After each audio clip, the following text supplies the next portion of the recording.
Pronounce అంటే ఏంటి అని అంటే ఇవి used in place of noun అని చెప్తాం. Instead of nouns, repetition of నౌన్స్ని తగ్గించడానికి మనం ఏం చేస్తామంటే ప్రొనౌన్స్ని యూజ్ చేస్తాం. దీన్ని తెలుగులో మనం సర్వనామము అని అంటాం.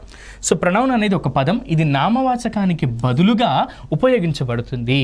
ఇందాక మనం చెప్పుకున్నాం, నామవాచకానికి బదులుగా అంటే రిపీటేషన్కి నౌన్స్ని తగ్గించడానికి మనం instead of nouns we use pronouns అని చెప్పి చెప్తాం. For example, I am an assistant professor అని ఉంది. ఇక్కడ అసిస్టెంట్ ప్రొఫెసర్ అనేది ఒక ఉద్యోగము, ఒక పదవి, ఒక హోదా. సో ఇక్కడ ఏం చెప్తున్నామంటే ఐ అని చెప్పి ఉపయోగిస్తున్నాం. ఐ అనేది ఇక్కడ ఏమవుతుందంటే నేను ఒక సహాయ ఆచార్యుని అని ఉంది. ఇక్కడ ఐ అనేది ఏమవుతుంది సార్ అంటే ప్రొనౌన్ అన్నది అవుతుంది. ఇందాక మనం నేర్చుకున్నాం కదా ఐ అనేది, ఆ తర్వాత ప్రొనౌన్ అంటే రిపిటేషన్ ఆఫ్ నౌన్స్కి బదులుగా మనం ప్రొనౌన్ యూస్ చేస్తున్నాం.